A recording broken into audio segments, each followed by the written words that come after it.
नमस्कार आदरणीय दर्शकबिन, हामी विभिन्न पात्र, परिस्थिति र प्रवृत्तिको त्रिकोणमा रहेर संवादहरू तपाईहरु सामु प्रस्तुत गर्ने गर्छौं र आजको यस्तै संवाद प्रस्तुत गर्नको लागि हामीसँग उपस्थित हुनुहुन्छ आङ्काजी शेर्पाज्यू, त्यसैगरी मङ्गल थापा।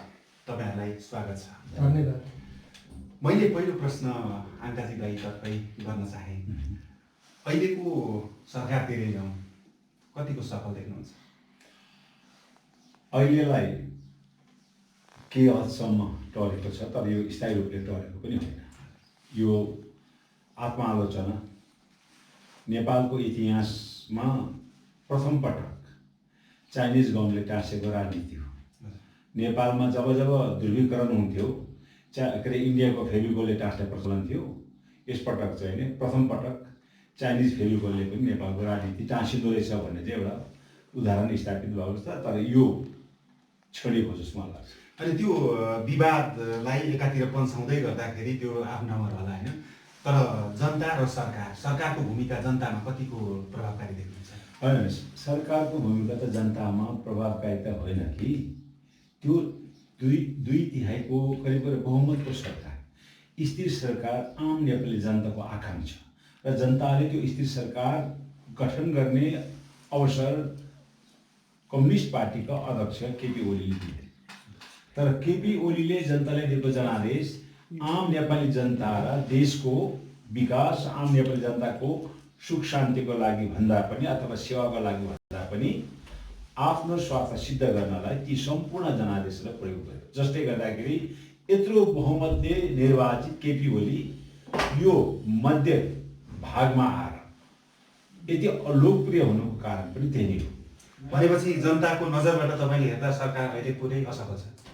जनताको नजरबाट त त्यसै असफल छ भान उसकै पार्टीकै नजरबाट असफल भइसक्यो। उ त झन्डै झन्डै पच्चुत नै भयो त। मङ्गल थापाजी, यो बारेमा के भन्नुहुन्छ? अब आङ्काजी दाइले भनिदिएको कुरा आफ्नो तर्फबाट स्वाभाविक रूपमा चाहिँ उहाँलाई स्वाभाविक रूपमै भन्नु त्यति चाहिँ असन्दर्भी लाग्दैन। तर म के भन्न चाहन्छु भने हामीले सामन्ती निरङ्कुश फाल्यौँ होइन, केन्द्रीकृत एकात्मक व्यवस्था फाल्यौँ, राजा फाल्यौँ, पञ्चायत फाल्यौँ होइन, राणाहरू फाल्यौँ। यो फालिए सँगसँगै जुन खालको मुलुकमा सङ्घीय लोकतान्त्रिक गणतन्त्र नेपाल यही कम्युनिस्टका नेताहरूले यी 3 करोड नेपाली जनताले ल्याएको म भन्न चाहन्छु। तर के हो भने केपी शर्मा ओलीज्यूको लोकप्रियता देखेर, उहाँको चाहिँ राष्ट्रवादी चिन्तन देखेर, राष्ट्रवादी विचार देखेर जुन खालको पछिल्लो समयमा 3 करोड नेपाली जनताले उहाँलाई 2/3 मेजोरिटीको सरकारको नेतृत्व 5 वर्षको लागि तपाईँ गर्नुहोस् भनेर जुन खालको एउटा मतादेश जनादेश दिनुभएको छ, पक्कै पनि उहाँको यो के अरे भावनालाई, उहाँको यो चाहिँ जनताको भावनालाई, दुःखलाई हामीले चाहिँ प्रायोगिक ढङ्गले आगामी दिनमा केपी शर्मा ओलीज्यूकै नेतृत्वमा मुलुकको विकास होइन, समृद्ध नेपाल, सुखी नेपालका सपनाहरूलाई पुरा गर्न उहाँले पर्छ। किनभने उहाँ जनताको नेता हो होइन, राष्ट्रको सेवक हो, जनताको सेवक हो, नोकर हो। चाहिँ यो जो चाहिँ एउटा अहिले प्रधानमन्त्री हुनुहुन्छ, उहाँ जनताबाट चुनेर आएको मान्छे। उहाँ कुनै तानाशाह शैलीबाट, कुनै चाहिँ अराजकतावादी शैलीबाट, कुनै सिआईको एजेन्ट भएर, कुनै रको एजेन्ट भएर होइन, कोही इन्टरनेसनल पोलिटिक्सको एजेन्ट भएर आएको नेता उहाँ होइन। उहाँको नेपाली आन्दोलनमा आफ्नै एउटा खालको छवि छ, त्याग, सङ्घर्ष छ, बलिदान छ। त्यो बलिदानलाई, त्यो मूल्याङ्कन, उहाँको सङ्घर्षलाई उहाँ 14 वर्ष जेल बस्नुभएको छ। लोकतन्त्र ल्याउनु, परिवर्तन ल्याउनु होइन, सामाजिक आर्थिक रूपान्तरण गर्नको लागि जेल बसेको एउटा नेता हो, देशभक्ति नेता हो। तर उहाँका कमजोरीहरू छन्। पछि मैले अहिलेको सरकार पुरै दुत्लिङ नुहाएको हो भन्न चाहन्छु, किनभने अहिलेका सरकारका कमजोरीहरू छन्। यी कमजोरीहरूलाई आगामी दिनमा करेक्सन गरेर मुलुकको चाहिँ दिगो शान्ति, समृद्ध नेपालको चाहिँ एउटा चाहिँ अभियानमा ल्याएर मुलुकको समाजवाद र साम्यवादका नीतिहरू के हो, सिस्टम के हो, अहिलेको तत्काल 21st सेन्चुरीको जनताले के चाहेको छ, परिवर्तन चाहेको छ, कुनै शासन। अब लोकतान्त्रिक शासन प्रणालीबाट चाहिँ मुलुकको विकास हुन्छ, समृद्धि हुन्छ। हामी देशभरिमा बस्ने विभिन्न समुदायका, विभिन्न जात जातिका मानिसहरूलाई, ती दिग्गज व्यक्तिहरूलाई म रेस्पेक्ट गर्न चाहन्छु, सम्मान गर्न चाहन्छु। तर के भने पछिल्लो समयमा पृथकतावादी सोच भएका, मुलुकलाई विखण्डनतिर लाने होइन, जातिका आधारमा राजनीति गर्ने होइन, कुनै चाहिँ एउटा कास्टिजमका आधारमा राजनीति गर्ने जुन खालका चाहिँ पछिल्लो समयमा समाजमा आएका छन्, त्यस्ता व्यक्तिहरूले नेपाललाई चाहिँ कहिले पनि समृद्ध बनाउन सक्दैन, कहिले पनि विकास बनाउन सक्दैन, उन्नति बनाउन सक्दैन भन्न चाहन्छु। किनभने आजको हाम्रो अभियान भनेको आङ्काजी दाइको अभियान पनि देश बनाउने हो, अहिलेको नेपाल कम्युनिस्ट पार्टीका चाहिँ नेताहरूको पनि देश अभियान हो। तर अहिलेको नेपाल कम्युनिस्ट पार्टीका नेताहरू सच्चिनु जरुरी छ, किनभने अहिलेको टाइम भनेको कुर्सीसँग लडेर इन्टरनेसनल पोलिटिक्सबाट गाइड भएर मुलुकलाई चाहिँ दुर्गन्ध बनाउने काम गर्यो भने त्यसको हिसाब किताब नेपाली जनताले लिनुपर्छ। आज म जस्तै युवाहरू, डिग्री गरेका युवाहरू विदेशिएका छन्, खाडी मुलुकमा आफ्नो पसिना बगाइरहेका छन्। त्यो पसिनाबाट आएको रेमिटान्सले आज यो देशको चाहिँ समृद्धिको एउटा बाटोमा लिने नेताहरूले जुन खालको एउटा प्रतिनिधित्व गर्ने एउटा सहयोग विकास र समृद्धिको क्षेत्रमा सहयोग गर्नुभएको छ,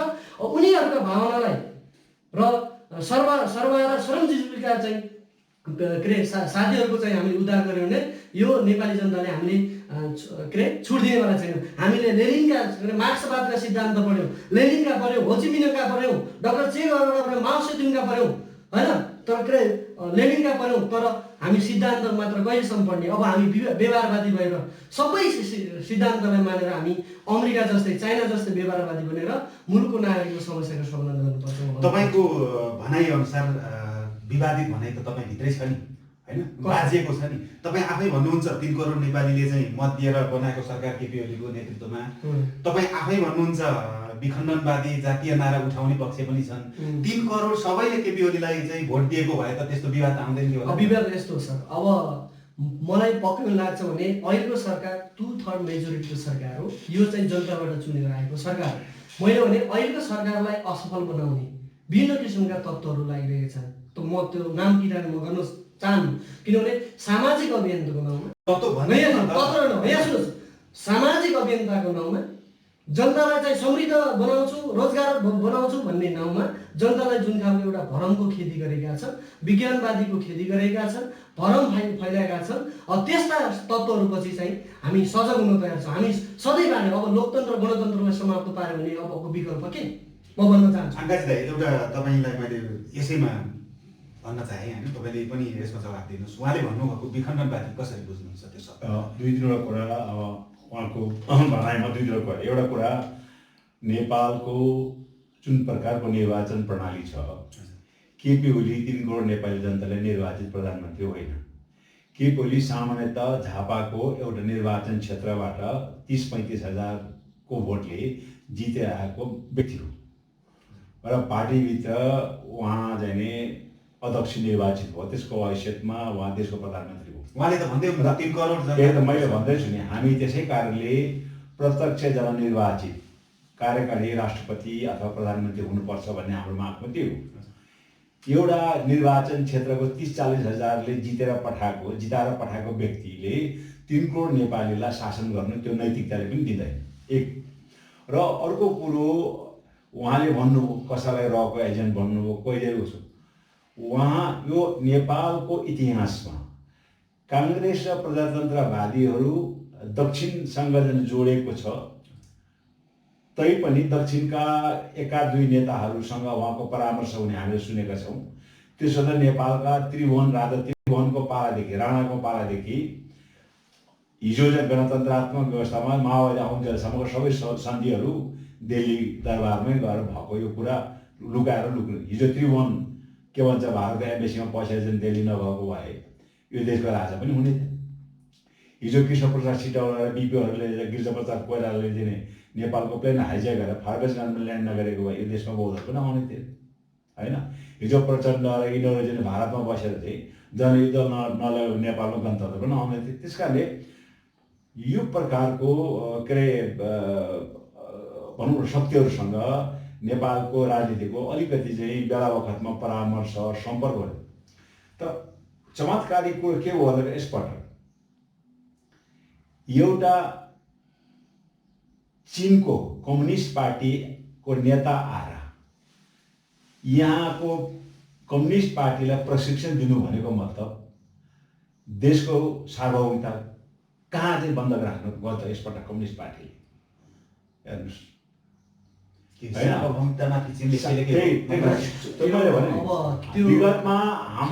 विगतमा भारतबाट हुने हस्तक्षेपको हामी राष्ट्रवादीहरूले जोरदार त्यसको विरोध गर्थ्यौँ। अहिले आएर यो कम्युनिस्ट पार्टीभित्रको उसलाई कसैले जगाएको छैन। हेर्नुहोस्, नेपालको राजनीतिमा बहुमतको सरकार कसलाई अवसर दिएको थियो भन्दाखेरि हिजो पञ्चायत हालेपछि काङ्ग्रेसलाई पायो। काङ्ग्रेसले पनि त्यसलाई जनता र देशको लागि प्रयोग गर्न सकेर खालि गिर्जा र शेरबहादुर देउवाको झगडामा त्यो सुहायो। त्यसपछि 10 वर्ष जनयुद्धपछि कहिले प्राप्त गर्यो? माओवादीले त्यो बहुमतको सरकार बनाउन अवसर प्राप्त गर्यो। त्यो पनि प्रचण्ड वैद्य विप्लवको झगडाले त्यो पनि सुहायो। अब अहिले आएर कम्युनिस्टलाई त्यो अधिकार दिएको छ। कुनै बाहिरबाट केही हस्तक्षेप भएको छैन बहुमतको सरकार चलाउनलाई। प्रचण्ड, माधव, वामदेवबाट यो सबै समस्या उत्पन्न भएको भनेपछि आफूभित्र झगडा हुने अनि आफ्नो पार्टी कमजोर हुने, सरकार चलाउन नसक्ने अवस्थामा पनि भ्रष्टाचार गर्ने, होइन? तपाईँको केपी ओलीको चाहिँ के भन्छ अनैतिकताको चाहिँ कुरा सुरु गर्ने भए उसका चाहिँ पर्यटन मन्त्री, तत्कालीन पर्यटन मन्त्री स्वर्गीय चाहिँ रविन्द्र अधिकारीले 4 अर्ब भ्रष्टाचार गरेर वाइ बडी विमान खरिद गर्दा भने चाहिँ त्यत्रो समितिले भने नि त किन कारवाही भएन? त्यसपछि गोकुल बास्कोटसँग 70 करोडको चाहिँ के अरे त्यत्रो प्रमाण जुटेको चाहिँ के बाहिर आयो? भानुभक्त ढकालले सामान खरिद गरेर चीनबाट चाहिँ व्यापारीसँग मिलेर चाहिँ नीतिगत भ्रष्टाचार गरेर त्यत्रो कुरा उठ्यो। सुन काण्ड छ, निर्मला पन्तको चाहिँ बलात्कारको घटना छ। यत्रो चाहिँ महामारीको बेलामा सिङ्गो राष्ट्रलाई सरकारको हामी आलोचना नगरौँ। यो रोकथामका लागि हामी सबैले सरकारलाई सहयोग गर्नुपर्छ भनेर हामी सबले सरकारको प्रत्येक कमी कमजोरीलाई नऔँलाइकन मुखमा टेप लगाएर सरकारले गरेका ती रोकथामका अभियानलाई हामीले सहयोग गर्यौँ। तर हामी चाहिँ यता सरकारको अभियानमा चाहिँ साथ दिने, सरकार चाहिँ के गर्ने?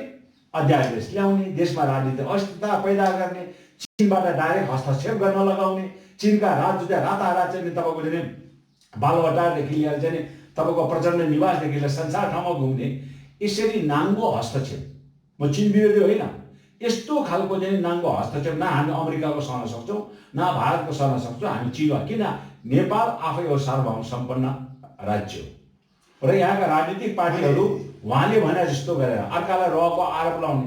तपाईँले के आरोप लाउनु? तपाईँको त आज यति बेला चीनको राष्ट्रपति रातारात त्यो 3टा नेताको सँग नपुगेको भए स्थिति के हुन्थ्यो त्यो तपाईँ पनि त एउटा कार्यकर्ताको कारण अनुमान गर्न सक्नुहुन्छ नि। अनि यसलाई चाहिँ तपाईँ के भन्नुहुन्छ?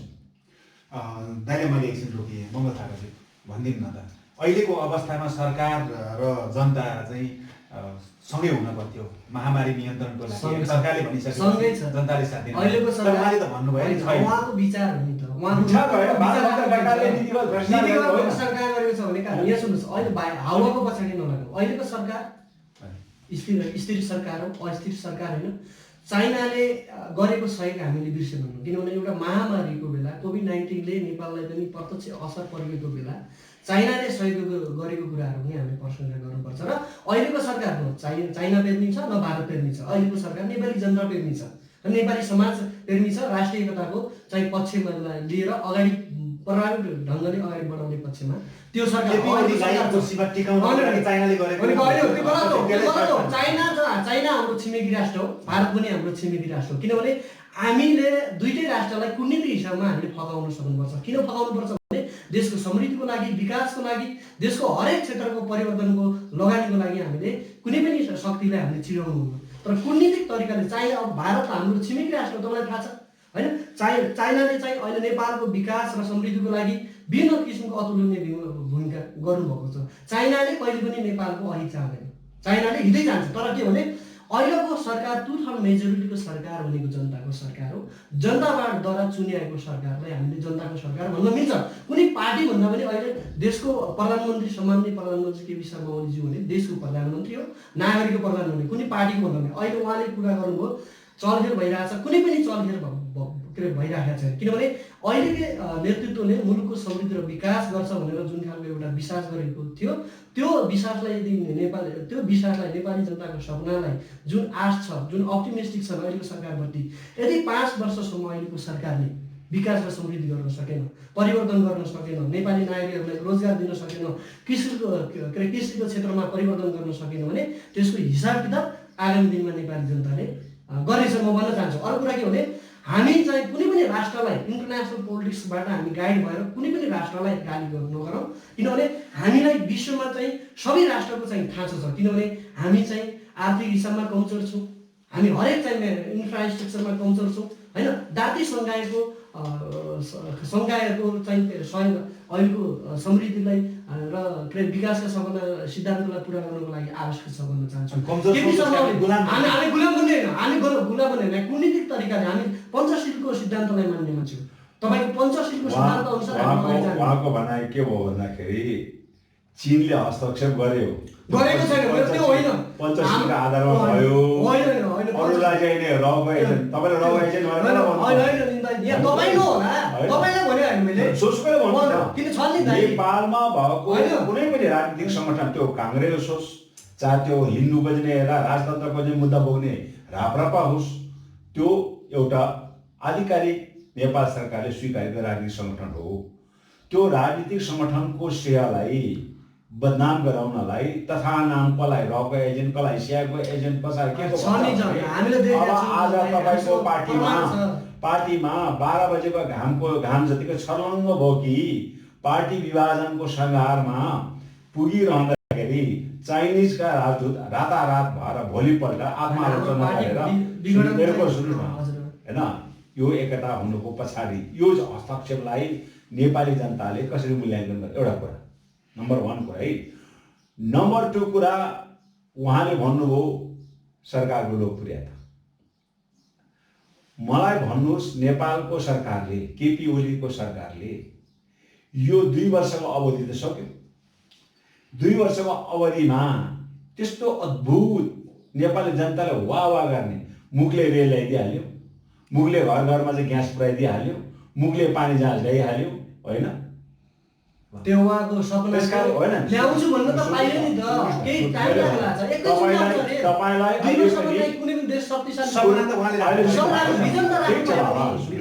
प्रधानमन्त्रीज्यूले सार्वजनिक सम्बोधनमा उहाँले भनेको छ अबको 2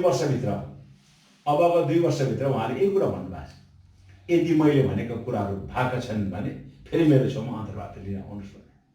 त्यो त पुरै जनताको सार्वजनिक सञ्चार माध्यममा रेकर्डेड कुरा हो। त्यस कारणले मलाई के लाग्छ भन्दाखेरि यदि यो पार्टी यति लोकप्रियको भइदिएको भए अहिले हेर्नुहोस्, सारा देशमा अलपत्र परेका कोरोना भाइरसको कारण अलपत्र परेका नागरिकहरूलाई त्यो देशको सरकारले आफ्नो राजदूतलाई समायोजन गरेर उनीहरूलाई आफ्नो देशमा लगिसके। नेपालकै कुरा गरौँ, नेपालबाट को पहिलो नम्बर 1 त अस्ट्रेलियामा नागरिक लाग्यो। नेपाली मूलका मान्छेहरू जो अस्ट्रेलियन नागरिक उनीहरूले पनि लिएर गयो, त्यसपछि अमेरिकाले लिएर गयो, त्यसपछि भारतले लिएर गयो, रुसले लिएर गयो, फ्रान्सले लिएर गयो। अहिले जुन मानिसले कमाएको अरबौं रेमिटेन्समा यो देश चल्दैछ, उसले पठाएको डलर चाहिँ खान मिल्ने, नेपाल भित्राउन मिल्ने, अनि त्यो डलर कमाउने खाली मुलुकमा अहिले नेपाल आउन चाहने मान्छेलाई तर हामीले क्वारेन्टाइन छैन, हामी केही व्यवस्था गरेर रोक्न पाइन्छ? सरकारको लोकप्रियता यो थापाजीलाई नै एउटा कुरा सोध्न चाहे होइन, चाइनाबाट हस्तक्षेप भएको छैन भन्नुभयो तपाईँले, यही अहिलेको महामारीकै विषयमा उहाँ जसरी जनतालाई दिग्भ्रमित बनाए नि, उहाँले आफ्नो कार्यकर्तालाई दिग्भ्रमित बनायो भने कुरो मैले बुझाएँ। चीनले तपाईँको जुन सहयोग, जुन स्वास्थ्य सामग्री चीनबाट आएको छ नि, त्यो चीनको सरकारले दिएको सहयोग हो, त्यो चीनको एउटा व्यापारीसँग खरिद गरेको सामग्री हो। ठिकै छ, त्यहाँ पनि जाउँला चाहिँ होइन। मैले भन्न चाहेका भन्दा यो महामारीको सन्दर्भ आउँदै गर्दाखेरि सरकारले चाइनाबाट विद्यार्थीहरू ल्याएर आएको थियो होइन, क्वारेन्टाइनमा राख्यो पनि ठिक भयो होइन फर्काइएपछि। अनि पछिल्लो समय सरकारमा चाहिँ नेतृत्वकर्ता पार्टीकै विवाद चर्किँदै गर्दाखेरि चाइनिज राजदूतको त्यो नेताहरूसँग भेट्नको दौडधुप र 2066 सालमा प्रचण्डको सरकार ढल्नै लाग्दा त्यति बेलाका राजदूत राकेश सुदको दौडधुप उस्तै थियो नि होइन। यस्तो हुनु, त्यतिखेरको अस्थिर सरकार थियो, अहिलेको के भने पर्मानेन्ट गभर्मेन्ट हो अहिलेको। त्यतिखेरको सरकारसँग अहिलेको सरकारलाई तुलना गर्न मिल्दैन, यो दुईटै सरकार हो। होइन, केपी ओलीको नजरमा होइन, केपी ओली भनेको राष्ट्रप्रेमी नेता होला, उहाँका चाहिँ कमजोरीहरू मैले भनिसकेँ। उहाँका सचिवालयका कमजोरी हुन सक्छन्, तर नेकपाका नेताका कमजोरी हुन सक्छन्। तर केपी ओलीलाई ल हामीले गाली गरौँ, ल हटाउँ प्रधानमन्त्रीबाट, त्यसपछिको विकल्प को हो त? अनि रोडमा आएर पूर्ति हालेर हुन्छ भने केपी ओली बाहेक अरू नेतै छैन। अहिले नेता छैन भने अहिले देशले मागेको नेता भने केपी शर्मा ओलीजी हो। तपाईँ प्रश्न बुझ्नुहोस् के, उहाँको विचार, उहाँको समृद्धि मेरो आकांक्षा भन्ने त्यो किताब पढ्नुहोस् त्यहाँभित्र। होइन मुख्य भनेर व्यवहारमा हुन्छ के केपी ओलीको यत्रो केपी शर्मा ओलीले यहाँ सुन्नुहोस्, केपी शर्मा गर्न नसकेको मैले यत्रो उदाहरण दिएँ। अहिलेको सरकारले अहिले नै सरकार पर्मानेन्ट तपाईँले भन्दा नसक्दो हुने हो र होइन। अहिलेको सरकार अहिलेको सरकारले सङ्घीय लोकतान्त्रिक गणतन्त्रलाई कार्यान्वयन ल्याएको होइन। कर्मचारी समायोजन भएको छ विधिको शासनमा। अहिलेको सरकार हिजोको सरकारभन्दा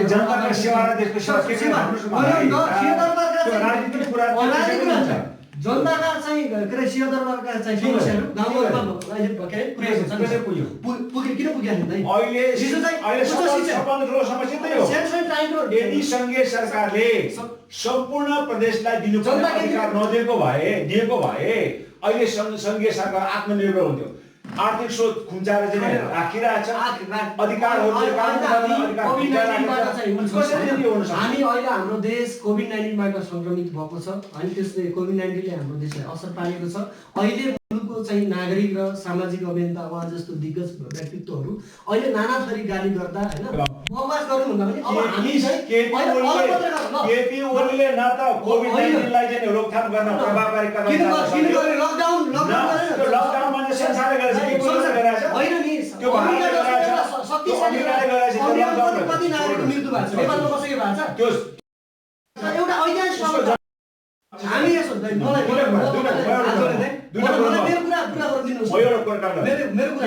न त कोभिड-19 रोकथाम गर्न सक्यो, न संघीयतालाई सही ढङ्गले कार्यान्वयन गर्न सक्यो, न जनतालाई देशको लागि सही केही गरेन भने नेपाल जनताले भाडा कारबाही गर्नुपर्छ म भन्न चाहन्छु। किनभने अहिले नै सरकारले कोभिड-19बाट चाहिँ त्यसको असर पर्ला भनेर जुन खालको एउटा लकडाउनको व्यवस्था नेपाली नागरिकलाई सजग गराएको छ, सचेत गराएको छ होइन। विभिन्न किसिमका इक्विपमेन्टहरू लिएर देशको के अरे 7वटै प्रदेशमा त्यो खालको एउटा के अरे सामग्रीहरू उपलब्ध गराएको छ।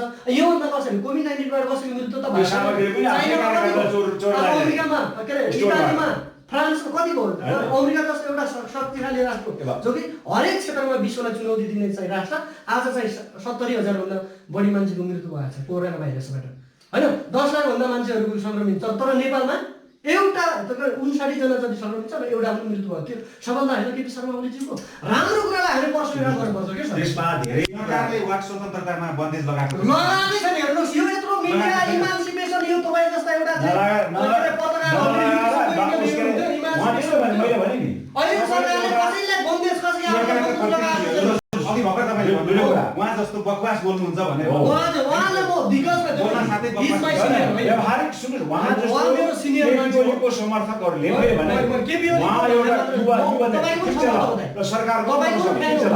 तपाईँ कम्युनिस्टको पनि समर्थक हुनुहुन्छ, तर हामीले आम जनताको अगाडि सार्वजनिक माध्यमहरूमा आफ्ना अभिव्यक्तिहरू राख्दाखेरि जनतालाई विश्वास हुने प्रमाणसहित जस्तै उहाँले भन्नु वाक स्वतन्त्रको कुरा एउटा पूर्व प्रधानमन्त्री यो देशको राज्य शासन चलाएको पूर्व प्रधानमन्त्री डाक्टर बाबुराम भट्टराईको इन्टरभ्यू लिएको अभियोगमा रेडियो नेपालका चाहिँ त्यो कार्यक्रम सञ्चालन गरेर रेडियोलाई निलम्बन गर्यो। उहाँको शैली नभएर प्रधानमन्त्रीलाई निज व्यवहार देखाएको डाक्टर बाबुरामले 30 वर्ष जनयुद्ध लडेर हामी जस्ता युवाहरूलाई पढ्नुहुन्न बुर्जा शिक्षा पढ्नुहुन्न भनेर बन्दुकको नाम समातेर समाजमा चाहिँ बाध्य बनाए गणतन्त्र बुर्जा शिक्षा पढ्नुहुन्न भने। तर आज ती बाबुरामले फेरि चाहिँ तार्किक कुरा गर्नुहोस् न। तपाईँ जस्तो युवा मान्छेले तार्किक कुरा गर्न सिक्नुहोस्। तपाईँ भविष्यको चाहिँ नेता हुने मान्छे तपाईँले जनताको अगाडि तार्किक कुरा गर्नुहोस्। मैले भन्न खोजेँ के मतलब भने यदि वाक स्वतन्त्र भइदिएको भए एउटा वक्ताले बोलेको चाहिँ कुरा त उसलाई चाहिँ किन जिम्मेवारी अब तपाईँले मैले जे बोलेँ उहाँको नैतिक जिम्मेवारी हुन्छ त्यो पनि तपाईँ मेरो जिम्मेवारीको कुरा हो एउटा कुरा। अर्को कुरा एउटा सचिवले प्रचण्डको विरुद्धमा चाहिँ के अरे आफ्नो चाहिँ टिप्पणी गरे नि वा स्वतन्त्र भनेको आफ्नो राजनीतिक विश्लेषण गर्न पाउने हो। त्यो राजनीतिक विश्लेषण अब नचाहिने चरित्र हत्या गर्ने, उसलाई नङ्ग्याएको फोटो राख्ने, कुकुरको टाउका राखेर चाहिँ टाँस्ने, यस्तो खालको चाहिँ अमानवीय अलिकति अमर्यादित पनि गरेको छ। तर एउटा राजनीतिक शिष्टताभित्र बसेर राजनीतिक विश्लेषण गर्न पाउँदैन होइन। आङ्काजीको चाहिँ जातिवादी नेता यो मान्यमा हो भनेर मलाई विश्लेषण गर्छ मान्छेले। त्यो राजनीतिक विश्लेषण गर्दाखेरि उसलाई चाहिँ साइबर क्राइमबाट चाहिँ चुन्न पाइन्छ। त्यस कारण मैले के भन्छु भन्दाखेरि तपाईँ हामी जस्तो तपाईँ त जनजाति युवा, त्यही कारण मलाई पनि डाक्टर हक गुरुङले के भन्छु, हामीले जनताको अगाडि अन्तर्वार्ता दिँदाखेरि, जनतालाई सम्बोधन गर्दाखेरि आफ्नो मनका चाहिँ भावनामा बग्ने होइन के, तथ्याङ्क यथार्थपरक ढङ्गले तथ्याङ्कमा टेकेर आफ्नो अभिव्यक्तिहरू दिने हो होइन। तपाईँ के अरे अहिलेको सरकारमा तपाईँ समर्थक हुनु होला, तपाईँ कम्युनिस्ट पार्टीको कार्यकर्ता रहनु होला, तै पनि मैले भन्न खोजेको मतलब केपी ओलीले तपाईँ हामी सबैलाई थाहा छ, तपाईँ पनि एउटा कार्यकर्ता हो।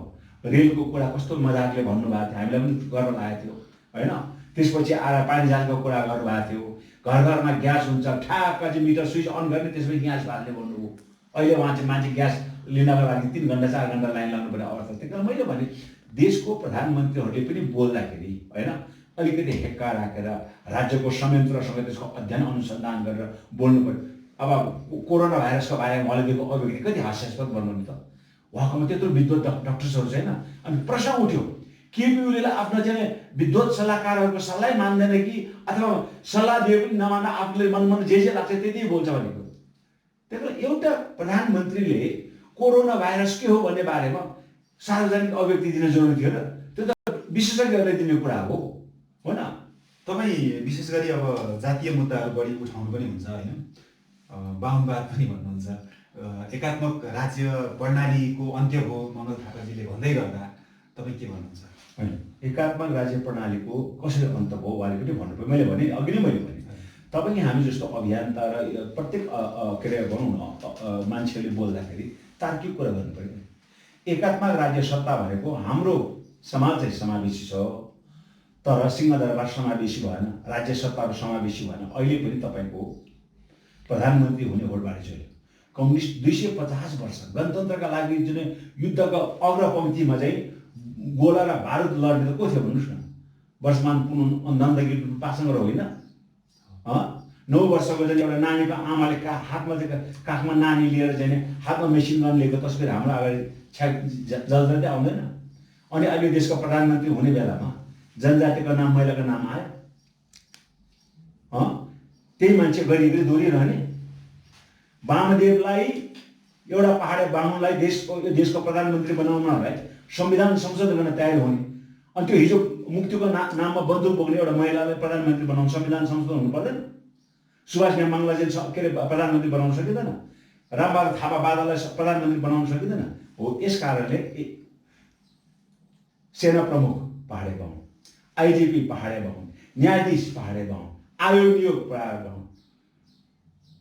हङकङ र बेलायतमा अधिकांश त्यहाँका बस्ने नेपाली मूलका मान्छेहरू जनजाति हुन्। त्यहाँका मान्छेले हामीलाई चाहिँ आदिवासी जनजाति राजदूत पठाइदिनु पर्यो भने 20 वर्ष भयो युद्ध लड्यो, आन्दोलन गर्यो, अहिलेसम्म पाएन। हो, यसलाई भन्छ नस्लवादी राज्य सत्ता। अनि कसैको मुखले चाहिँ परिवर्तन भयो भन्दामा पत्याउने हो त?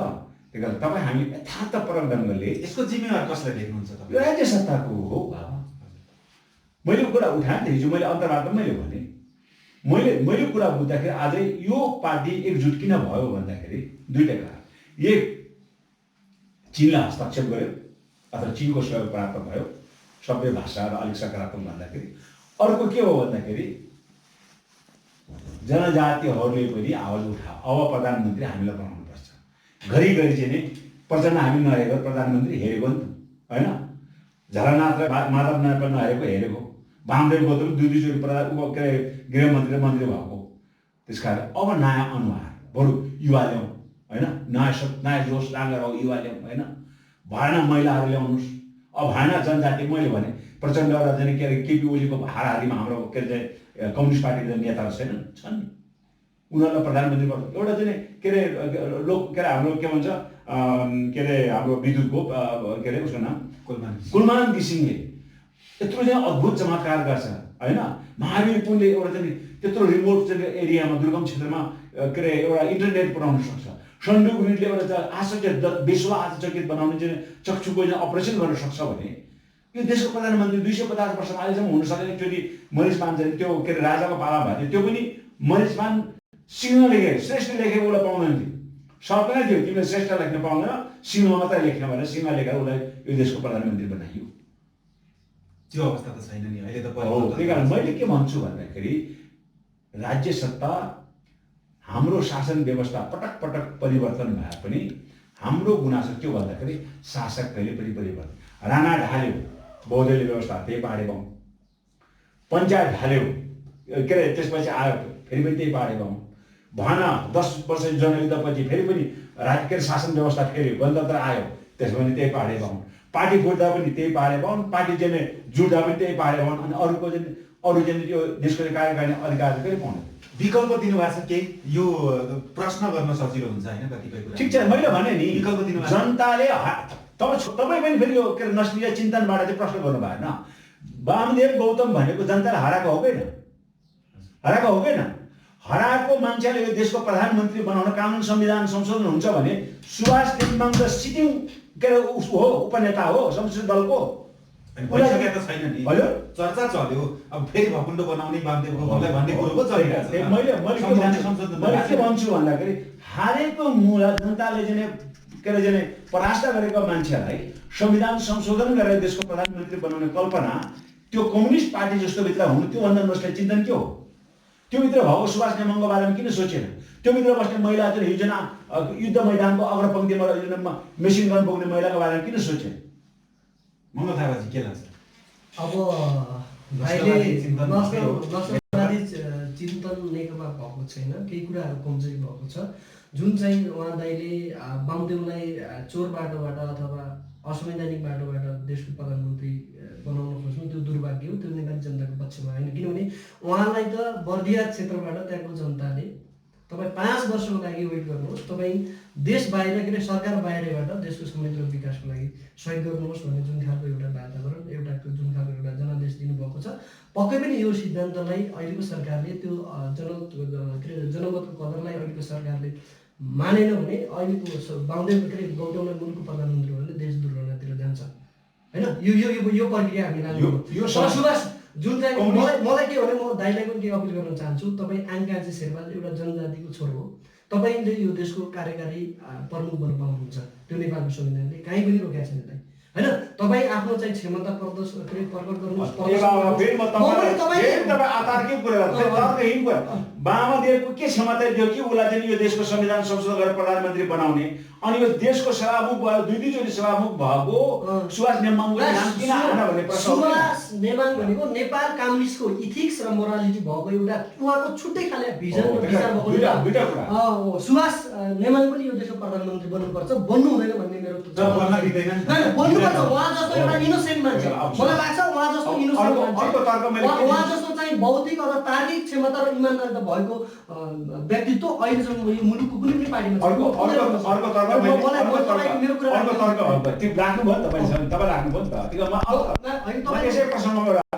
अर्को तर्कमा के दिन्छ भने यो उसको यो खास हाँसबाट उखान्छ नि, कोही के भन्दा नि काल पल्की भन्छ नि, के कसरी हजुर बुढी भन्दा पनि काल पल्की भने यो प्रसङ्ग कसरी चल्यो भन्दाखेरि माधव नेपाल हारेको मान्छे होइन, कुन चाहिँ एउटा नेवार खोज्ने उसलाई बाहुनको पद किन छोड्न नहुँदैन? माधव नेपाललाई ल्याउनका लागि एउटा जनजाति नेवारले के गर्यो? आफू निर्वाचित भएको मान्ने छोडेर उसलाई मान्य बनाएर देशको प्रधानमन्त्री बनाएको काल त्यहीबाट पल्किएको के। अब फेरि वामदेवलाई प्रतिनिधि सभाको चाहिँ उ ल्याउनको लागि पाल्पाको हाम्रो के अरे मगर के अरे नारद मुनि राणा के थापा मगर छ मैले चिन्छु होइन, राणा मगर। अब उहाँलाई चाहिँ ए भाइ अब त्यसको ठाउँमा के अरे शङ्कर पोखरेलको पद किन छोड्न लाउँदैन? हिजो मात्र रविन्द्र अधिकारीको श्रीमती चाहिँ त्यहाँबाट निर्वाचित उसको पद किन छोड्न लाउँदैन? जहिले पनि बोलीको बोको चाहिँ जनजातिले मधेसियर हुनुपर्छ। जनजाति र मधेसका भावनालाई हामी बुझ्नुपर्छ। किनभने मधेसका हकहरू जनजातिका हकहरू संविधानले दिएको कुरा छ, केही होला कमजोरीहरू त्यसलाई करेक्सन दलबहादुर राणालाई जनजातिका चाहिँ इच्छा के हो, आकांक्षा के हो त? किनभने हिजो चाहिँ योभन्दा अगाडि गणतन्त्र आउनुभन्दा अगाडि जनजातिको प्रतिनिधित्व नेपालको चाहिँ म्युनिसिपल पोलिटिक्समा थियो। अहिले छ जनजातिकै मुख्यमन्त्रीहरू छन्। त्यो हाम्रो चाहिँ वर्षमान पुनको के अरे श्रीमती जनजाति उहाँ सहमत हुनुको सुभाष नेमान होइन। अब चाहिँ यस्ता जनजातिका चाहिँ भावनालाई पनि समेटेको छ। तर के भने कार्यकारीमा पनि पुग्नुपर्छ। त्यसो भएदेखि त महिला यो देशको उपसभामुख सुब्बालाई किन राजीनामा दिन लाग्यो? उहाँ त कानुन मन्त्री हो। उसले भन्यो म एउटा डाक्टर हुँ, म उपसभामुख चलाउन सक्छु अथवा मलाई सभामुख बनाउनुहोस् होइन। म शिवमाहातो महाले उसले भन्यो, उसले राजीनामा दिन माने अनि बलिको बोको बनाएर छोड्यो। लास्टमा राजीनामा दिन बाध्य भयो। बलिको बोको केही कुरा शिवमाया शर्मा शिवमाया ओली भएको भए त्यसको ठाउँमा के अरे शङ्कर पोखरेलको पद किन छोड्न लाउँदैन? हिजो मात्र रविन्द्र अधिकारीको श्रीमती जयन्ती बाजे उसको पद किन छोड्न लाउँदैन? जहिले पनि बलिको बोको जनजाति मधेसियन हुनुपर्छ। जनजाति र मधेसका भावनालाई हामी बुझ्नुपर्छ। किनभने मधेसका हकहरू जनजातिका हकहरू संविधानले दिएको कुरा छ। केही होला नि कमजोरीहरू, त्यसलाई करेक्सन। जनजातिका चाहिँ इच्छा के हो, आकांक्षा के हो त? किनभने हिजो चाहिँ योभन्दा अगाडि गणतन्त्र आउनुभन्दा अगाडि जनजातिको प्रतिनिधित्व नेपालको चाहिँ म्युनिसिपल पोलिटिक्समा थियो। अहिले छ जनजातिकै मुख्यमन्त्रीहरू छन्। त्यो हाम्रो चाहिँ वर्षमान पुनको के अरे श्रीमती जनजाति उहाँ सहमत हुनुको सुभाष नेमान होइन। अब चाहिँ यस्ता जनजातिका चाहिँ भावनालाई पनि समेटेको छ। तर के भने कार्यकारीमा पनि पुग्नुपर्छ। महिला यो देशको उपसभामुख सुब्बालाई किन राजीनामा दिन लाग्यो? उहाँ त कानुन मन्त्री हो। उसले भन्यो म एउटा डाक्टर हुँ, म उपसभामुख चलाउन सक्छु अथवा मलाई सभामुख बनाउनुहोस् होइन। म शिवमाहातो महाले उसले भन्यो, उसले राजीनामा दिन माने अनि बलिको बोको बनाएर छोड्यो। लास्टमा राजीनामा दिन बाध्य भयो। बलिको बोको केही कुरा शिवमाया शर्मा शिवमाया ओली भएको भए जनजातिका विचारहरूलाई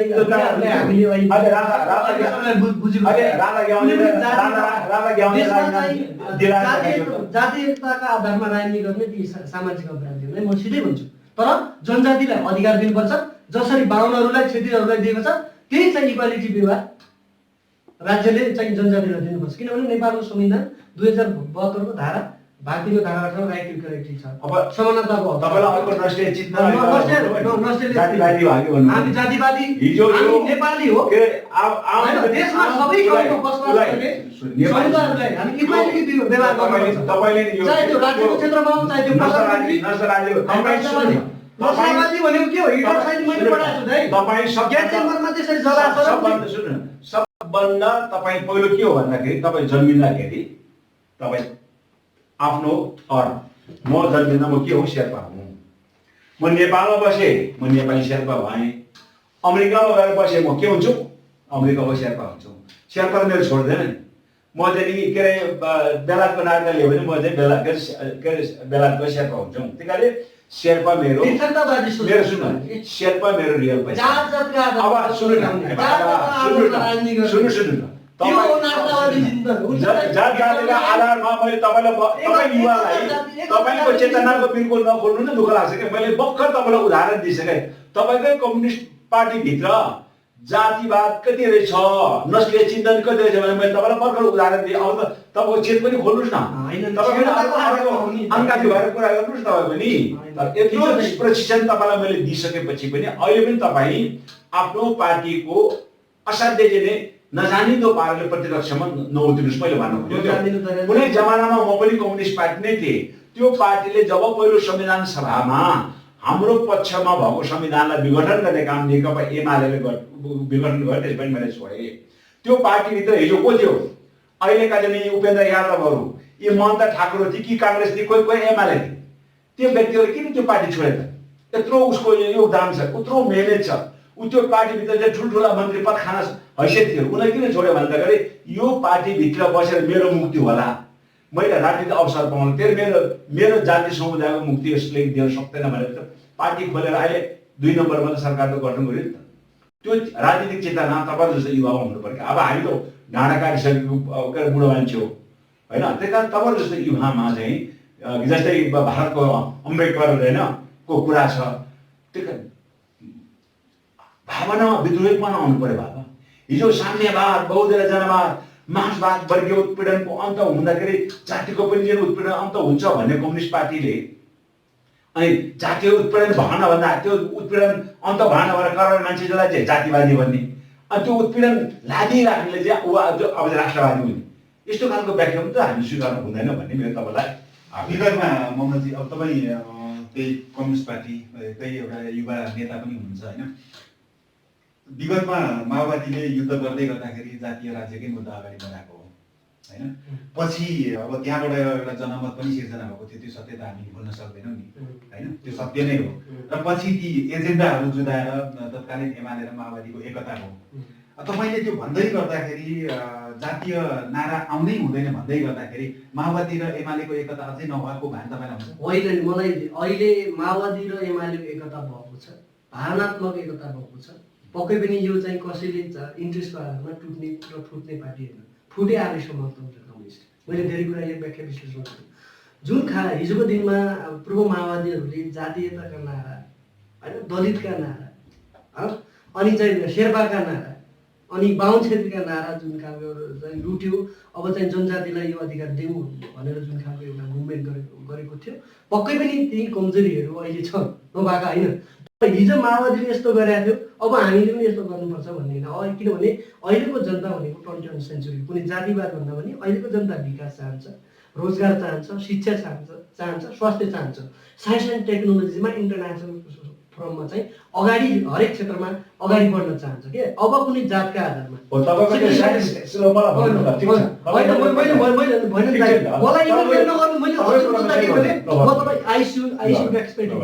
यु आर माई सिनियर के, वेट गर्नु, वेट फर टाइम के। म के भन्न चाहन्छु भने अब छ मैले भने नि अहिलेको सरकारले, अहिलेको पार्टीले केही जातिवादीका केही चाहिँ के अरे समुदायका भावनाहरू नबुझेको छ, मलाई त्यस्तो लाग्दैन। नबुझेको छ भने पक्कै पनि बुझ्नु जरुरी छ। किनभने कुनै पनि समुदायका नागरिकहरूलाई सङ्घीय लोकतान्त्रिक गणतन्त्र नारा मान्ने हो भने, तर चाहिँ टक्सिङ हो भने, तर भित्री रूपमा चाहिँ त्यो किसिमको व्यवहार देखायो भने त्यसको खबरदार जनताले गर्ने मौका पाउँछ र अग्रसर पनि हुनुपर्छ।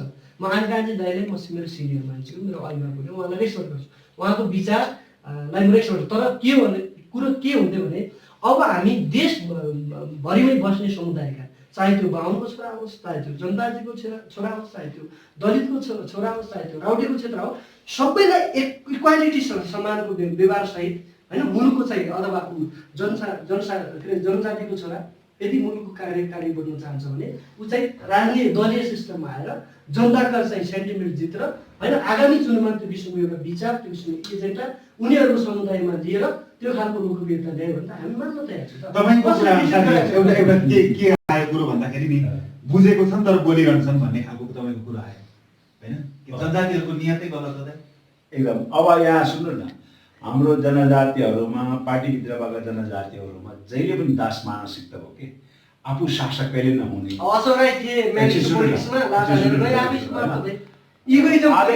हाम्रो ऊ भाइ जस्तो चाहिँ युवाहरू त झन् पार्टीको दासै भयो, दास नभनौँ, पार्टीको विरुद्ध दास मानसिकता भनेको मतलब, दास मानसिकता भनेको मतलब राजनीतिमा के हो भन्दाखेरि मालिकले अराएको पराएको गर्ने होइन, त्यसले आफ्नो सुन्नु न, त्यसले आफ्नो हित गर्छ या गर्दैन, अहित या गर्छ या गर्दैन, उसले त्यो अनुमान गर्दैन। मेरो मालिकले भन्यो यो कुरा सही हो, अब मैले मालिक कम्युनिस्ट पार्टीमा मालिक र दास भन्ने हुँदैन, मालिकले भन्यो हामी मालिक र दासका पुँजीवादी र साम्राज्यवादी विचारका विरोधी हो। मैले के भन्दैछु भने हिजो शेरबहादुर तामाङ द्वन्द्ववाद पढे मान्छे भौतिकवाद हो, साइन्स तपाईँको त्यो सिद्धान्त त्यो तपाईँको खल्तीमा राख्नुहोस् के। नेपाल जस्तो बहुजातीय मुलुकमा प्रयोग नहुने द्वन्द्ववाद भौतिकवादको अर्थ के हुन्छ? नेपालको सन्दर्भमा द्वन्द्ववाद भौतिकवाद कसरी प्रयोग हुन्छ तपाईँलाई मलाई हामीले समाजका राम्रा र नराम्रा विचारहरूलाई अध्ययन गरेर शेरबहादुर तामाङलाई जिब्रो चिप्लिँदाखेरि राजीनामा दिन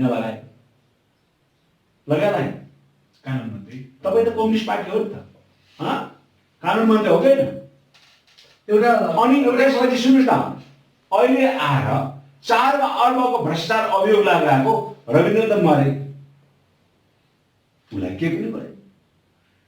अहिले भानु ढकालमाथि त्यत्रो जो प्रश्न उठेको छ, केही पनि गरे होइन। जसले भ्रष्टाचार गरेको छैन। तपाईको द्वन्द्वात्मक बहुमतवादले यो विभेद पार्टीभित्र हामी हावाका भौतिकवादले यदि चाहिँ के अरे भानुभक्त ढकालले त्यो किसिमको भ्रष्टाचार गरेको छ भने नेपालमा सम्मानित अदालत छ, अख्तियार अनुसन्धान आयोगहरू छन्, विभिन्न किसिमको कानुन संविधान छ। अख्तियार को छ भन्ने होइन, त्यो किसिमको प्रमाण ल्याउनुहोस् के, प्रमाण बिना त त्यो एउटा प्रमाण ल्याउनुपर्छ। युवाहरूले म पनि के अरे भानुभक्त ढकालको पक्षमा होइन, तर उहाँले यदि उहाँ भ्रष्टाचार हो भने कानुनले हामीले कारबाही गर्नुपर्छ। हाम्रो लडाइँ नि त्यो ढाकछोप गर्नु के केपी ओली प्रधानमन्त्री भएपछि हिजो ज्ञानेन्द्र जसरी चाहिँ आफ्नो वंश नष्ट भएपछि यो देशका राजा भए, राजा हुँदाखेरि उसले तीनटा कुरा राम्रो कुरा गरेको थिए। केपी ओलीले पानी जहाज ल्याउँछु भने जस्तै उसले पनि तीनटा पानी जहाज ल्याउने कुरा गरेको थिए। तर पछि के गर्यो, न्यायालय पनि आफ्नो अधीनमा, मन्त्रीमण्डल पनि आफ्नो अधीनमा, होइन, सेना सबै गर्नुभयो।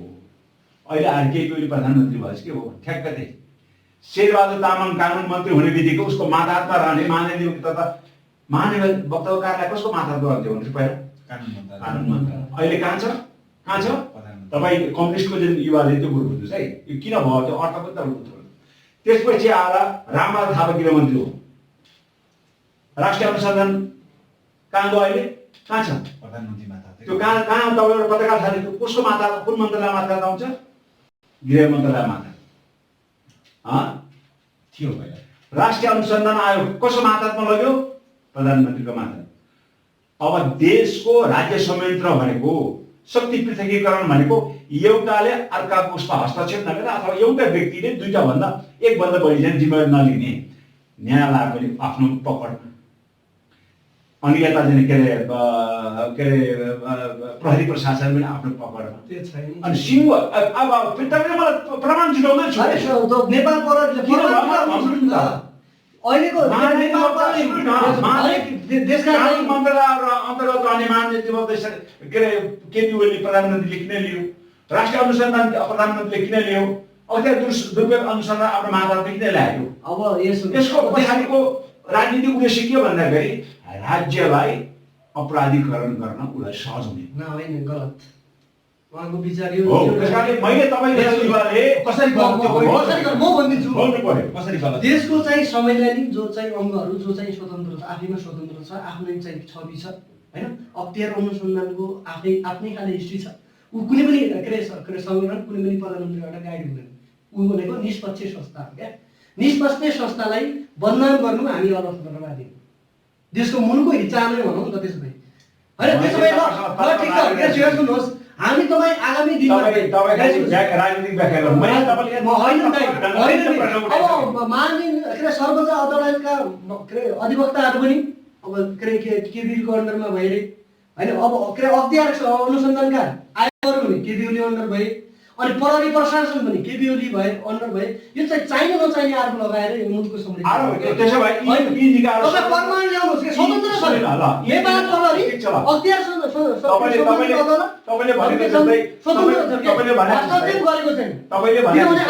उनीहरूको आफ्नै क्षमता छ, आफ्नै बौद्धिकता छ, उनीहरू म्यानरिजम डाइनामिक्स भएको संस्थाहरूमा राजनीतिकरण गरेर नाना थरी गरेर मुलुकलाई दुर्घटना पार्ने तत्त्वहरूलाई तपाईँको मौखिक व्याख्याले मौखिक होइन, हरेक ठाउँ राजनीतिकरण भयो अनि गर्ने के त? यदि सबै हाम्रा निकायहरू हाम्रो निकायहरू स्वतन्त्र छ, कसै यो वा त्यो भन्दा पनि निष्पक्ष ढङ्गले न्याय दिने काम अहिलेको चाहिँ एक्चुअली मैले तपाईँलाई भनेको सबै यो भयो उ भयो सबै बोल्नुहोस् नि त, आउनुहोस् कम्पिटिसनमा। तपाईँले भने जस्तो सब स्वतन्त्र छन्, मेरो त के उनीहरू तपाईँ सुन्नु, मेरो कुरा सुन्नु न, तपाईँ सबै स्वतन्त्र छन् भने अपहरण सम्बन्धी मुद्दा अब त्यो चाहिने त्यो डुअलिटी रोल छ त नि, आफ्नो इन्डिभिजुअल इन्ट्रेस्ट छ नि। प्रहरीले लिएन, अब त्यो सरकारी वकिल कार्यालय त्यो मुद्दा किन लिएन? अब त्यो अपहरण भएको लिने त नि, त्यो अपहरण अपहरण भयो भने कुरा त्यो निज व्यक्तिले के भन्छ भन्नुभएको छ, निज व्यक्तिले के भन्छ सुवेदारले कहिले टाइमको अपहरण परेको हुन्छ, कुनै रातबाजीमा के भने म अपहरण परेको होइन भनेको छ। अब उहाँले जतिखेर अपहरण परेको थियो उहाँलाई जतिखेर चाहिँ त्रास र त्यो डर दिएको थियो भने जतिखेर अहिलेको चाहिँ सांसद महेश बस्नेत आइटिभी लगायतको मान्छे त्यो क्षेत्र जाँदा उहाँले म अपहरण परेको खबर किन गरेन, अर्को उहाँको पिएसओहरू उहाँको फ्यामिली सहित मजाले उहाँको निर्देश अनुसार काठमाडौँ आउनु भएको छ। तपाईँले भन्न अपराध परेन अरे तपाईँ र मलाई लकडाउनको बेलामा यहाँबाट पर जानलाई प्रहरी प्रशासनको पूर्व अनुमति बिना हामी जान पाउँदैन। यत्रो लकडाउनको बेलामा प्रधानमन्त्रीले बोलाएको छ भने त हुन्थ्यो नि। म प्रधानमन्त्रीले बोलाएको छ म लकडाउन छु मैले आउन सक्दिनँ भन्दाखेरि रातारात 135 किलोमिटर लकडाउनको समय अर्काको घरभित्र पसेर उसलाई घर पनि कहाँ थाहा छैन। महत्त्व एसएसपीलाई बनाएर त्यो माननीय सुरेन्द्र यादवको घर पत्ता लगाऊ भनेर उसलाई चाहिँ के अरे रेखे गर्न लगाएर अनि रातारात अर्काको घरमा उठेर म अहिले जानु म भोलि आउँछु म अहिले जनकपुर जान्दैन। त्यो तपाईँ अहिले कृष्ण भन्ने मिलेर उहाँको स्वास्थ्य मन्त्री बन्ने निर्देश थियो।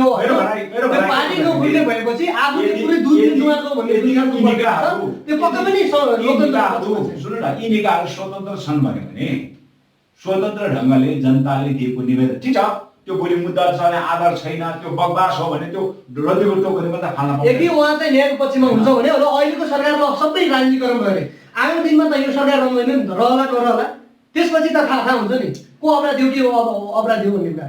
अहिले उहाँले भने जस्तै अहिलेको सरकार ओली अन्डर छ भने के कारवाही हुँदैन मलाई तर्कले उत्तर दिनुहोस् त। कानुन मन्त्रालय सधैँ कानुन मन्त्रालय अन्तर्गत रहने महाधिवक्ताको कार्यालय प्रधानमन्त्रीले किन खोसेर लगेको? खोसेको छैन। अब प्रधानमन्त्रीको मातहतमा बस्ने देशभरिको निकायहरू त प्रधानमन्त्रीको त्यसपछि आएर राष्ट्रिय अनुसन्धान आयोग गृह मन्त्रालय अन्तर्गत रहने चाहिँ निकाय उहाँ प्रधानमन्त्री भएपछि त्यसलाई के गर्नुभयो? गृह मन्त्रालयबाट झिकेर प्रधानमन्त्री कार्यालयमा छ। अब क्याबिनेट सिस्टममा उहाँलाई चाहिँ अपराधीकरण प्रधानमन्त्री मुलुकलाई समृद्ध देशका सबै सभा हुन्छन् सल्लाह लिनु पर्छ। यसमा कुनै समस्या छैन। अपराधीलाई कसरी कानुनको देशका सबै सभा हुन्छन् तर उसले हामी चाह्यो भने कुनै मन्त्रालयको मन्त्रीलाई सबै विभाग उसको मातहतमा ल्याउनु दसैँ दाइको हामी सिनियर मान्छे उहाँको फ्यामिलीको मान्छे हैन उहाँको चाहिँ म फ्यामिलीको मान्छे उहाँले भने अनुसार त हामीले मान्नु पर्यो नि त। राम्रो पक्षमा नराम्रो कुराहरूमा हामी अस्वीकार गर्न सक्छौँ तर यो हो बाबु यो तरिकाले हो कुरो भनेर किनभने सिनियर मान्छे हो उहाँको छोराहरूले उहाँको छोरीहरू चाहिँ उहाँले भने डिसिसन त मान्नु पर्यो नि त। उहाँको घरको त जिम्मेवारी मान्छे हो नि त। नचाहिने कुराहरूको मार्नु भएन के अनुसन्धान राष्ट्रिय अनुसन्धान आयोग भने के बच्चा हो र भने बालक हो र प्रधानमन्त्रीले यता उसको आफ्नै अनुसन्धान छ आफ्नै योगदान छ आफ्नै बलिदान छ आफ्नै त्याग छ। कुनै पनि निकाय निष्पक्ष स्वतन्त्र छ। तपाईँको चाहिँ एउटा के भयो भन्दाखेरि देशको नेतृत्व प्रधानमन्त्रीले गर्ने प्रधानमन्त्री तथा मन्त्री परिषदको कार्यालयको प्रधानमन्त्री हुने त्यो छँदै नै छ। अनि प्रहरी प्रशासन अथवा सुरक्षा निकाय हेर्ने गृह मन्त्रालय अन्तर्गतको विभाग गृह मन्त्रालय अन्तर्गतै भयो होइन। अब नेपाल प्रहरी हुँदा हुँदै गृह मन्त्रालयले नेतृत्व गर्छ भनेर गृह मन्त्रालयको कर्मचारी मान्छे पक्रिन गएर त भएन। त्यो भएको छैन गृह मन्त्रालयको त्यो भएको छैन भन्न खोजेको चाहिँ गृह मन्त्रालय अन्तर्गत छ भनेपछि त त्यो सिस्टममा चल्न पर्यो। सिस्टममा चलेको छ। सिस्टम भन्दा बाहिर अहिले सरकार एक स्टेप पनि बाहिर जानु हुन्न किनभने सिस्टमलाई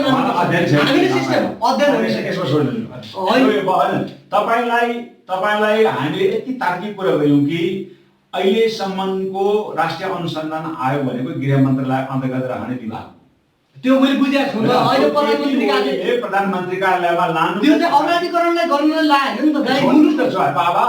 मैले भनेको त्यसले चाहिँ के देखाउँछ भने सबै अधिकार आफ्नो मुठीमा राखेर अधिनायकवादी शक्ति। अब त्यो प्रतिपक्ष सुन्नु न प्रतिपक्ष पनि हुनुपर्ने संसदीय उसको संवैधानिक आयोगमा प्रतिपक्ष हुनुपर्ने। अब प्रतिपक्ष चाहिँ आएन भनेर उहाँलाई चाहिँ नामै हटाएर दुईजना मान्छेले भयो भने संवैधानिक सम्पूर्ण जुन के अरे नियुक्ति गर्न पाउने अधिकार उहाँले लिनुको तात्पर्य चाहिँ के हो भन्दाखेरि आलोचना भयो त होइन। यसले गर्दाखेरि एउटा राजनीतिक अस्थिरता अधिनायकवादको विकास हुन्छ। त्यसकारण सबै शक्तिलाई आफ्नो मुठीमा लिनु भनेको मतलब सर्वशक्तिमान हुनु हो। सर्वशक्तिमानले के गर्छ भन्दाखेरि अधिनायकवादी चिन्तन मानसमा विकास हुन्छ होइन।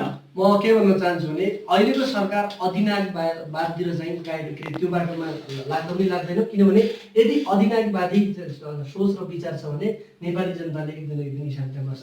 अहिलेको सरकारले देशभरिका निकायहरूलाई सम्मान गर्नुपर्छ। आफ्नो अन्डरमा राख्नुहुन्न, अपराधीकरणलाई कारवाही गर्नुपर्छ, अपराध गरेको मान्छेहरूलाई कारवाही गर्नुपर्छ, सधैँ जनताको चाहिँ पक्षमा काम गर्नुपर्छ। कुनै पनि देशका चाहिँ संवैधानिक अङ्गहरूलाई आफ्नो कडारमा लिएर मुलुकलाई अस्थिर चाहने होइन, मुलुकलाई द्वन्द्वतिर लिने काम अहिलेको प्रधानमन्त्री केपी शर्मा ओलीजीले गर्नुहुन्न।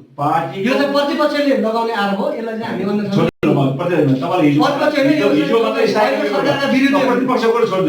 तपाईँको हिजो पार्टीको स्थायी कमिटीको बैठकमा पार्टीको स्थायी कमिटीको बैठकमा पार्टीको परामर्शमा सरकार चल्नुपर्ने, पार्टीको परामर्श सरकारले नमानेको भन्ने कुरा उठेपछि केपी ओली आत्मालोचना के विषयमा गीत अब उहाँले त अध्यक्षमा चाहिँ पार्टीको अध्यक्ष केपी ओली पार्टीको परामर्श नमाने, जनताको जनादेश नमान्ने, सबै के अरे मन्त्रालय अन्तर्गत विभागलाई सिधा आफ्नो चाहिँ माथामा खिचेर अधिनायकवादी चाहिँ चरित्र विकास भएको हुनाले पार्टीले उसलाई आत्मालोचना गर्न लगाइयो हैन। त्यो गलत हो। यो कस्तो भने स्थायी कमिटीका सदस्य हाम्रा नेकपाका साथीहरू पनि कस्तो के छन् भने अब सरकारमा नगएको नाउँमा, मन्त्री नपाएको नाउँमा त्यही खालले चाहिँ दुःख प्रकट गरेका छन्। त्यो स्वाभाविक रूपमा चाहिँ उनीहरूको समस्याको के अरे आफ्नो विचार हुन्छ। म त्यसलाई अन्यथा लिन चाहन्न, किनभने अहिलेको सरकारको प्रधानमन्त्री भनेको जनताको जनादेश र मतादेश विपरीत काम गर्यो भने नेपाली जनताले उहाँलाई आगामी दिनमा त्यो किसिमको समीक्षा गरौँला। तर अहिले के भने अहिले हामी मुलुकलाई कसरी चाहिँ शान्ति सुरक्षा दिने, मुलुकलाई कसरी समृद्ध बनाउने, कसरी चाहिँ देशभरिका चाहिँ नागरिकहरूलाई सम्मान किसिमको त्यो किसिमको वातावरण सिर्जना गर्ने सन्दर्भमा अहिलेको प्रधानमन्त्री लाग्नुहुन्छ। अब पार्टीका कार्यकालैमा 2 वर्ष लागिराख्नु भएको छ त मुलुकलाई। हेर्नुहोस्, आफ्नै पार्टीमा हाम्रै पार्टीमा पनि विवादहरू हुनसक्छ, अन्तर सङ्घर्ष हुनसक्छ, अन्तर समस्या हुन सक्छन्। त्यही अन्तर समस्याहरूलाई पनि समाधान गरेर अस्तिको चाहिँ बैठकले अब चाहिँ केपी शर्मा ओली नै 5 वर्षको प्रधानमन्त्री हो, उहाँले पनि मुलुकको विकास र समृद्धि बनाउँछ भन्ने जुन खालको एउटा मिटिङ भएको छ, पक्कै पनि यो लोकतन्त्रको पक्षमा छ। देशभरिका कसरी हुन्छ केपी ओलीको 5 वर्षको एउटा मैले भने एउटा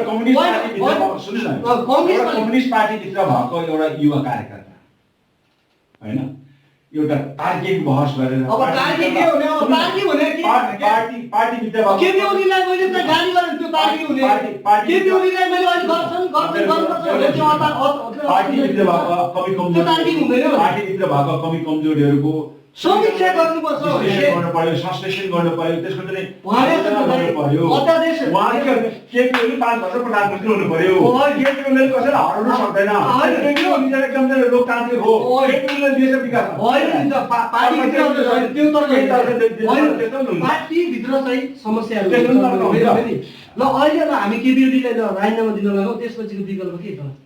विकल्पहरू भन्दा अनि त्यो विकल्प संसारमा विकल्प निस्क्यो होइन नि विकल्प निस्किन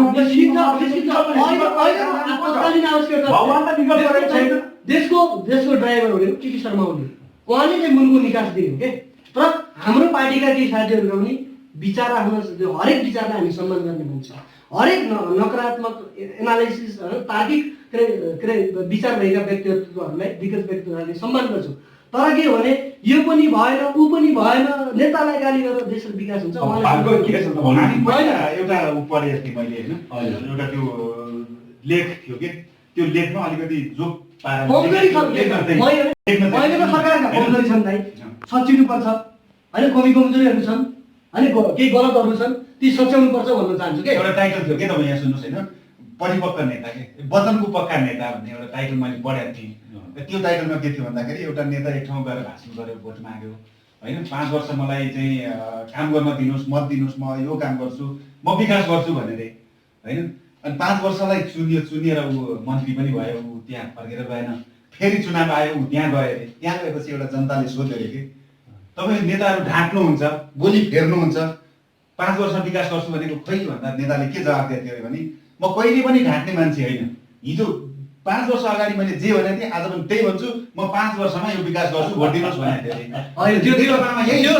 त्यो स्कुलिङ छैन, त्यो स्कुलिङ छैन, गरिराखेको छ। हेर्नुहोस्, विकासका सिद्धान्त नबुझेका साथीहरूले यो चाहिँ तर्कहीन कुरा गर्छन्, किन विकास र समृद्धि अमूर्त विकास केपी ओलीको असाध्यै लोकप्रिय चर्चित 3 विकास आम नेपाली जनताको कानमा सुनेको, टिभीमा रेडियोमा आएको, तपाईँहरूको घर घरमा ग्यास हुन्छन्, तपाईँलाई के गर्नु पर्दैन, लाइन लाग्नु पर्दैन, भर मिटर खोलेपछि गन पैसा दिने आयो। ती सपनाहरू पुरा हुन्छ। सुन्नुहोस् न, पक्का पनि हुन्छ। सुन्नुहोस् न, मैले तपाईँलाई उहाँले समय अवधि पनि दिनुभएको छ पत्रकारसँग, अबको 2 वर्षमा यो भएन भने तपाईँ फेरि यही क्यामेरा लिएर मेरोमा आउनु होइन, त्यसपछि पानी जाँचको कुरा गर्नु। अब चतरा नहरमा चलेको स्टिम बोर्डलाई पानी जाँच भन्नुहुन्छ भने त मेरो के पनि छैन।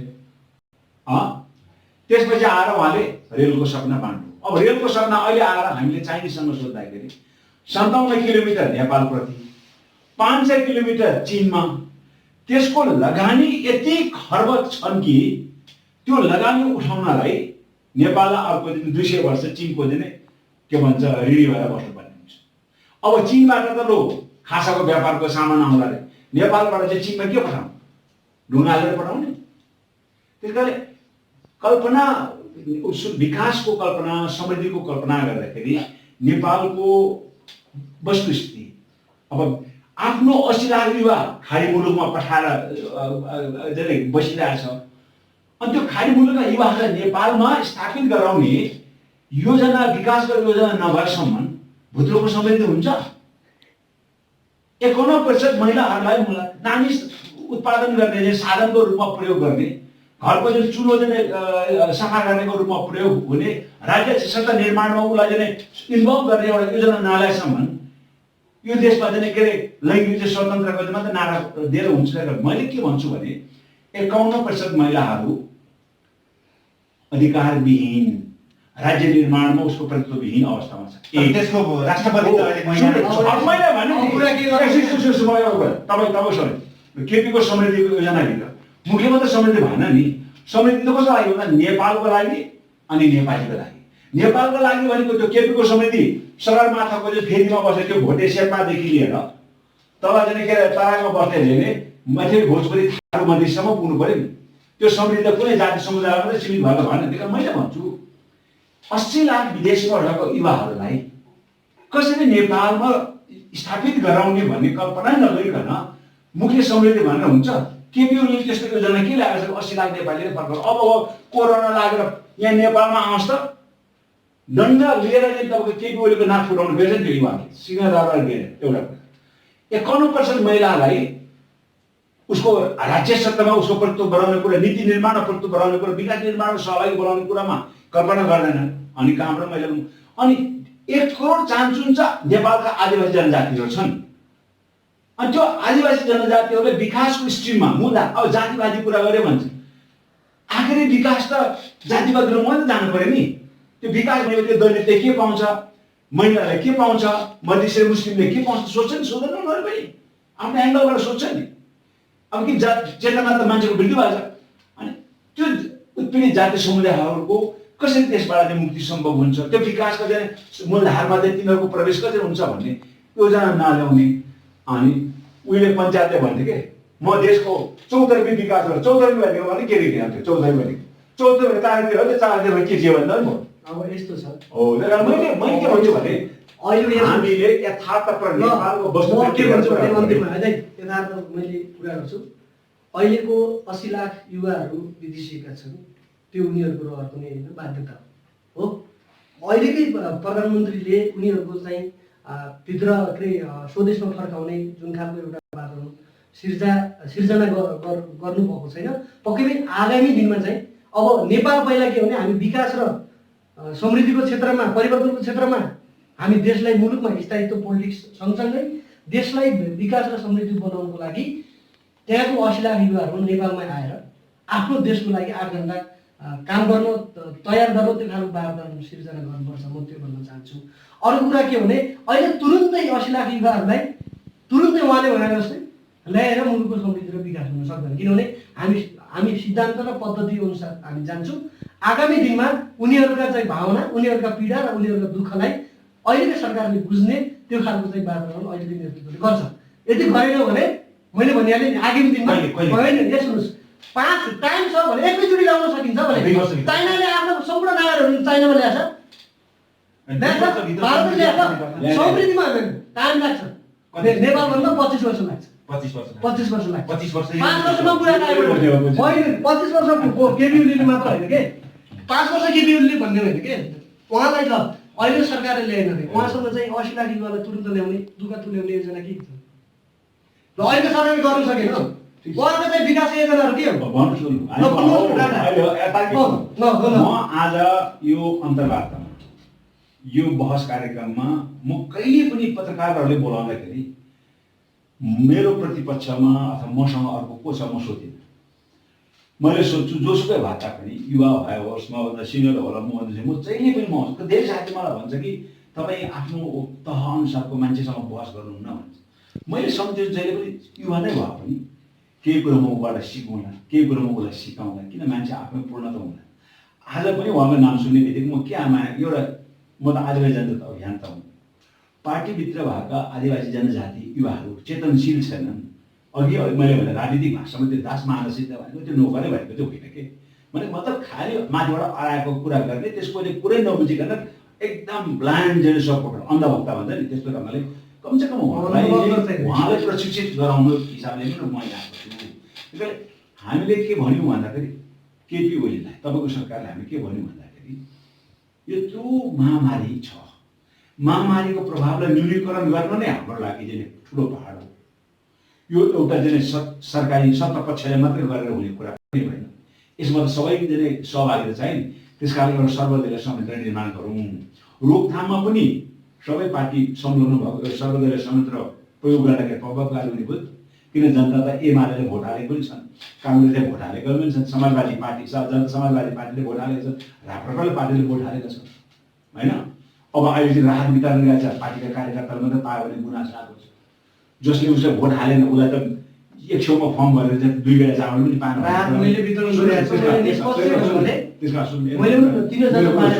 तिन हजारमा आउँछ सुन मैले भन्दा त्यस्तो त मैले पनि बाँडेँ भने तपाईँले बाँडेर मानिसको गुनासो त्यहाँ रहने भएकोले त्यो गुनासो निमाटेर नपार्ने भनेको एउटा सर्वदलीय संयन्त्र सबभन्दा जटिल प्रस्ताव राख्नु भएको थियो हो। अब सबभन्दा जटिल के भन्नुहोस् न 80 लाख खाडी मुलुकमा भएका नेपाली युवाहरूलाई त्यहाँको विश्व अर्थतन्त्रमा जुन ह्रास आयो त्यसको कारण त्यहाँको उद्योग धन्दा अब नराख्ने भने कन्फर्म गरिसक्यो। तपाईँ फर्किनु पर्छ लकडाउन खोल्ने बित्तिकै तपाईँ जानुपर्छ भन्छ। नेपाल सरकारले त्यो युवाहरूलाई खपत गर्ने अहिलेसम्म कुनै स्किम तयारी पारेको छैन। त्यही कारण स्किम तयारी पार्नु पर्यो नि। कृषि उद्योगमा चाहिँ उहाँलाई चाहिँ लगानी गर्ने हो कि पर्यटन विकासमा उसमा लगानी गर्ने हो कि नेपालको उद्योग धन्दामा लगानी गर्ने हो कि अथवा सरकारले चाहिँ एकदम के अरे उसले जति भनौँ न उसले 2 लाख लगानी गर्छ भने सरकारले अर्को त्यसको चाहिँ 3 गुणा 6 लाख लगानी गरेर चाहिँ स्वरोजगार चाहिँ उद्योगहरू सञ्चालन गर्ने एउटा योजना त बनाउनु पर्यो नि। त्यही कारण मैले भने नि भोलि आपद विपद आइसकेपछि होइन अङ्ग्रेजीमा भने प्रोएक्टिभ भन्छ नि कुनै समस्या आउनुभन्दा अगाडि नै पूर्व तयारी चाहिँ हुनु पर्यो क्या। त्यही कारण यस्तो कुरामा हामी के भन्यो केपी ओलीलाई मात्र हामी आरोप नगरौँ होइन। त्यही कारण हामी सबै सर्वदलीय संयन्त्र निर्माण गरेर अगाडि बढाउँ भन्ने हाम्रो चाहना हो। त्यही कारण म जहिले पनि यस्तो अन्तर्वार्तामा धेरै पटक चाहिँ जुनियर साथीभाइहरू मेरो एउटा इच्छा के भन्दाखेरि जुनियरहरूको पनि नयाँ नयाँ कुराहरू सुन्न सकिन्छ। उनीहरूको चाहिँ मनोविज्ञानहरू होइन उसको चाहिँ क्षमताहरूको चाहिँ हामीले पनि अनुभूति गर्न सकिन्छ। अब उहाँ उसले जानेको छैन अल्लाहले चाहिँ पन छ भने उहाँलाई पनि म अब एउटा खरेको अनुभव उहाँहरूसँग चाहिँ मलाई म दिन सक्छु भन्ने भावनाले म चाहिँ मैले सोधेँ तपाईँलाई मलाई अन्तर्वार्ता मेरो पक्षमा को छ म के विषयमा मैले कहीँ पनि सोधेँ म आउँछु तपाईँले निम्तो गरेर म आउँछु। त्यही कारण आज म आएँ तर मैले चाहिँ तपाईँ सबलाई मेरो अनुरोध छ कि पार्टीभित्र हामी कार्यकर्ता छौँ। पार्टीभित्र पनि हामीले सबै कुरालाई असाध्यै चाहिँ फरक ढङ्गले हामीले सोच्नुपर्छ है। हामीले अन्धभक्त भएर चाहिँ त्यो के अरे किङ मिराज जस्तो अब राजाले बोल्यो होइन नाङ्गै छ कुन होइन राजाले सोध्यो मेरो लुगा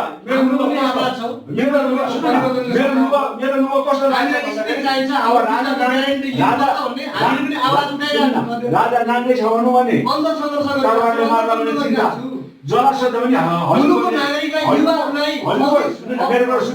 हजुरको ड्रेस कस्तो राम्रो छ कति राम्रो पोसाक लगाइबसेको भनेर प्रशंसा गर्यो। त्यो दिन गइसक्यो। पछि एउटा गरिबले राजा राजा त नाङ्गै भनेर उसले आकर्षक के भने हजुर त के लुगा लगाएको छैन भने चाहिँ भन्दाखेरि त्यही कारण नाङ्गेको प्रधानमन्त्रीलाई नाङ्गेको नेताहरूलाई लुगालाई बक्सेको छ भन्ने खालको कार्यकर्ता चाहिँ तपाईँ हामी चाहिँ त्यस्तो छैनौँ। दाइको विचारलाई म अत्यन्तै सम्मान गर्छु, रेस्पेक्ट गर्छु। तर के भने भन्न चाहन्छु, अरू कुरा के भन्न चाहन्छु भने हामी भनेको परिवर्तनको सम्भाव हो।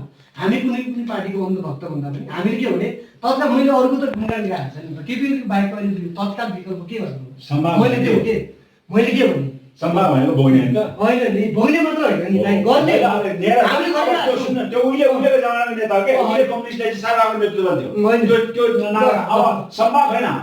युवा भनेको अहिलेको वर्तमानको नेतृत्व गर्नुपर्छ युवाले, जनजातिको नेतृत्व गर्नुपर्छ। अहिलेको अबको नेतृत्व भनेको युवाले नै हो। जनजातिले भन्दा पनि कुनै काशीले भन्दा पनि नेतृत्व युवाले गर्नु। अब फेरि तपाईँ फेरि मैले भने तपाईँ फेरि अन्धभक्त तपाईँलाई आफू मगर हुँ भन्नलाई तपाईँ लाज लाग्छ? म त क्षेत्रीय थापा हो। थापै भन्नलाई लाग्छ? म त थापा हो। तपाईँ थापा भन्नु के जातिवादी हो?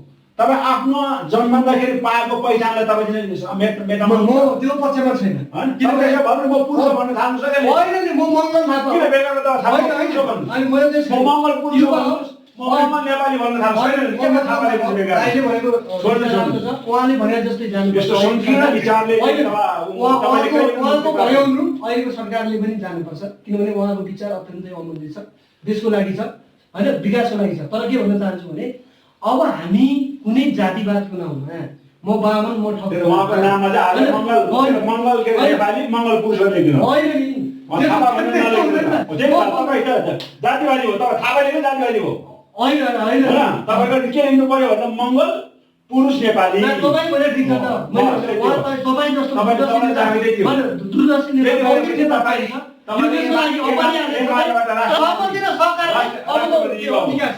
हामी आकाङ्क्षा दाइबाट पनि लेसन सिक्ने, मैले पर्सनली भन्ने कुनै चाहिँ कुनै त्यो एउटा हाम्रो पार्टीको शत्रु भयो भने उहाँबाट पनि हामी के गर्ने हो, लेसन सिक्ने। मैले मेरो होइन नि, उहाँ त मेरो आदरणीय व्यक्तित्व हो, म रेस्पेक्ट गर्छु। उहाँको छोराछोरीको मान्छे, म त उहाँलाई हार्दिक नमन पनि गर्न चाहन्छु। उहाँको विचार अत्यन्तै राम्रो छ।